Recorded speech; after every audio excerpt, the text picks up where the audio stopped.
c'est vraiment important que au sengeli na kosalela gel à main ou bien savon à main pour na osokolela nzoto mobimba. C'est vraiment interdit. Faut osokola juste na gel douche ou bien savon o esalami pour na osokolela nzoto, même si nyonso eza na rôle moko ya ko nettoyer, mais il faut kotika la kaka wana. OK?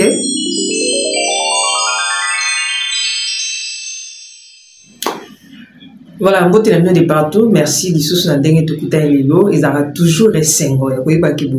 En tout cas, bienvenue encore une fois de plus dans Coloris Club 424. Alors, les lots de solo, il y a savon à main, na gel douche. Différence, ils ont est-ce que au coquille au socolanzo, ton aïe, na savon à main ou bien gel à main? Ok, tous en on a besoin, les lots gel à main, savon à main, ça va sali, ils ont partout. Alors, est-ce que au coquille au socolé la roue, nous autres? Bon, désolé, hein, c'est normal là où j'habite. Il y a des gens qui vivent aussi, donc alors, tout au début, les lots solo, il y a savon à main, na gel douche. Savon à main, est-ce qu'ils ont vraiment bien que savon à main est-ce qu'ils ont malade? Est-ce qu'ils ont remplacé gel douche? Alors, merci Nabino, hein, ceux qui m'ont biso et pas Nabino, en tout cas, soyez les bienvenus et surtout, n'oublie pas de t'abonner, de partager et de liker, de laisser les commentaires si c'est nécessaire, on va vous répondre. Premièrement, il faut que gel douche, na savon à main ou gel à main, et ça a un rôle nango primaire ou primordial, les alana nous ya ko nettoyer, ya ko longola salité, ya ko longola basui ba mutoki, ya ko longola ba salité nyonso ezaka na nzoto. OK, bango nyonso musana mangwana a longoli salité et puis à nettoyer.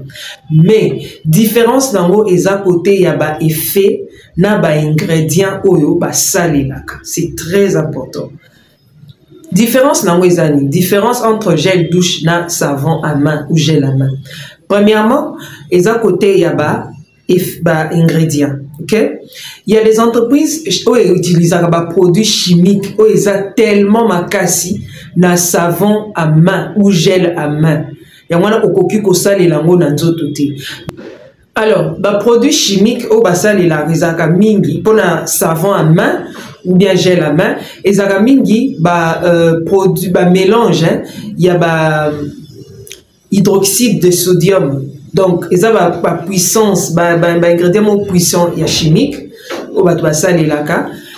Et puis, il y a facilite à ce que savon est gardé forme nango, quelle que soit température et si ka vous battez là savon au tout sur la beaucoup.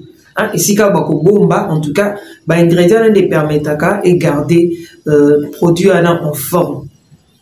Alors, ces ingrédients-là, ceux qui vont saler ou saler les monanzoto, ils ont bien parce que ils sont très forts, ils sont tellement puissants et qu'ils ont décapé au point nzoto et qu'ils ont baby sa barrière cutanée non ou permettent de protéger au peau et qu'ils ont desséché au peau, donc au caoussa au peau. Or, ceux qui déjà peau,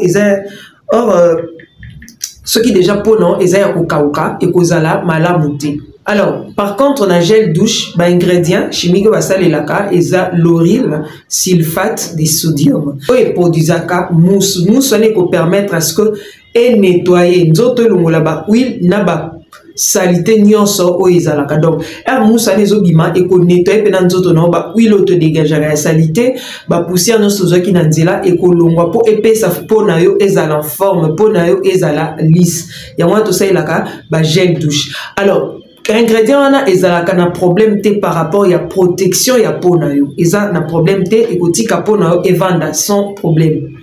Par contre, ce qu'on sale les savons oh ezalaki dès la base basala quand pour soukola basani ou bien pour soukola maboko ya pamba et ko bebisa yo po barrière cutanée na ono et ko beba d'abord na ba ingrédients chimiques wana ezakama kasi.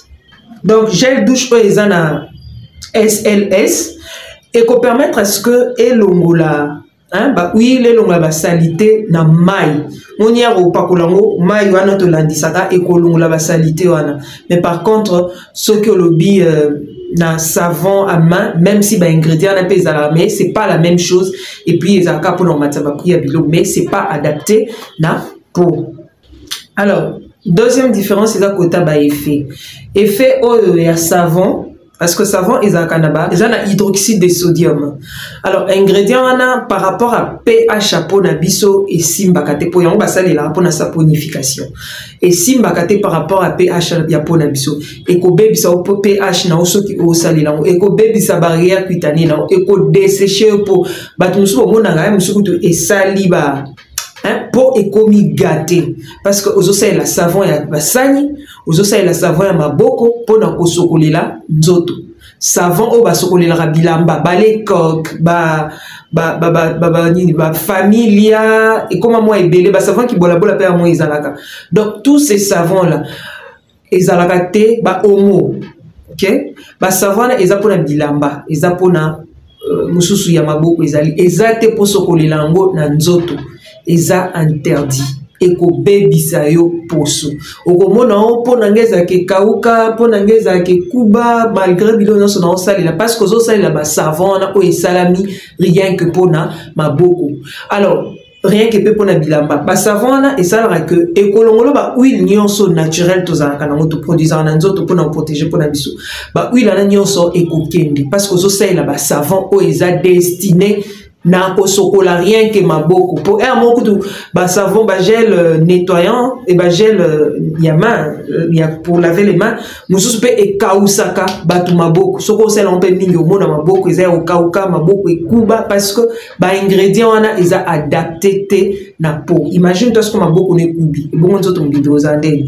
Par contre ba gel douche eza ba nettoyant mo eza liquide, OK, eza na ba huile eza na base à huile. Et puis, et ça l'a mis pour nettoyer peau en profondeur. Donc, malgré que ça nettoyer peau en profondeur, et que ça pH noté parce que et s'adapter plutôt na pH à peau na yo, pour nettoyer et puis et protéger peau na yo. Et aux autres pour et na problème té pour et garder salité té peau et en forme. Et puis, gel douche ça la maka té pour na et nettoyer en profondeur peau, OK, et ça peut prévenir dommage et dessèchement sa peau, en tout cas pour et ça là que pour nayo dessèchement peau ana ils ont un agent moko conditionné agent ana et ça capona et protéger peau. Donc gel douche et salam pour na peau ou ça n'a pas problème ti ata o et aki o pour na ba deke o kauka et malgré que sécher peau mais eko endommagé pour na ote eko bebisa pour na ote lokola savon ou basaleli pour na kosokola basali. Donc il faut qu'on tika et puis il faut qu'on tanga ka ba gel nettoyant ou ya lavage à main ou ba savon pour na bilamba ya nzoto batanga kana ba ingrédients avant luko ça on a nzoto pour moi izalaka omoni que savon et sili moi izalaka savon na ndako sili se retrouve zakaka na les gel on a lavage à main, OK, avant zo ça on a nzoto par hasard, OK, avant zo ça on a nzoto il faut ota la paix ce qui na ba ingrédients parmi les ingrédients ce qui ba ingrédients nous ils en a quatre on a ils adapté la peau, en tout cas au tiki conseil la thé c'est très important pour éco baby sa yo peau okozala o na pakolaka o na pakolaka o mais savon nini yo salela savon bilamba eza pona bilamba savon nzoto eza pona nzoto gel douche ya nzoto ezali gel pour les mains eza pe pona maboko.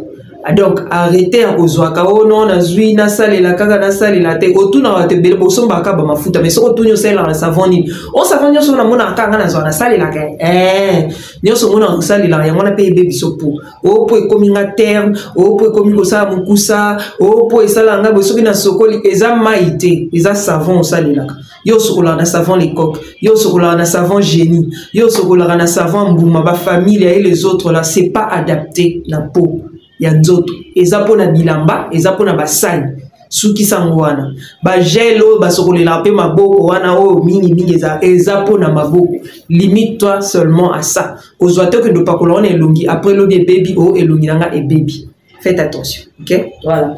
En tout cas nyonso azaki na lelo yango yo kubosa na te ko s'abonner ko partager na ko liker de passage il y a des produits à la boutique, sogoye au kuta nyonso de la lobaka, ba gel douche pesali, olingi gel douche à telisa, olingi gel douche pour l'olongolaka salité ezali. Alors, à bientôt.